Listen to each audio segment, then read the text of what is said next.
চাঁপাইনবাবগঞ্জে বৃষ্টির পানি চেয়ে মহান আল্লাহর দরবারে সাহায্য চেয়ে ইস্তিসকার নামাজ শেষে মোনাজাত করলেন ৩ শতাধিক মানুষ। নাহিদুজ্জামানের রিপোর্ট। খাস করে তোমার ইবাদত করি, তোমার কাছে সাহায্য চাই।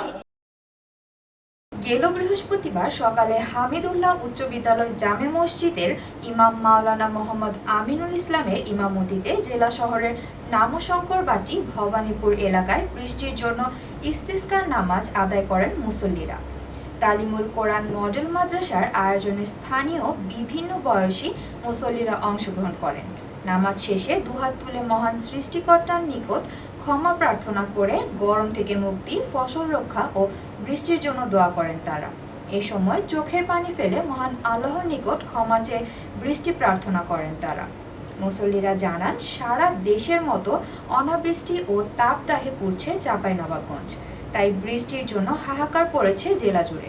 বৃষ্টির পানির অভাবে মাঠ ঘাট ফেটে চৌচির অবস্থায় মাঠের ফসল বিনষ্ট হয়ে পড়েছে, আমের গুটি ঝরে পড়ছে। তাই বৃষ্টির পানি চেয়ে মহান আল্লাহর দরবারে সাহায্য চেয়ে ইস্তিসকার নামাজের আয়োজন করা হয়।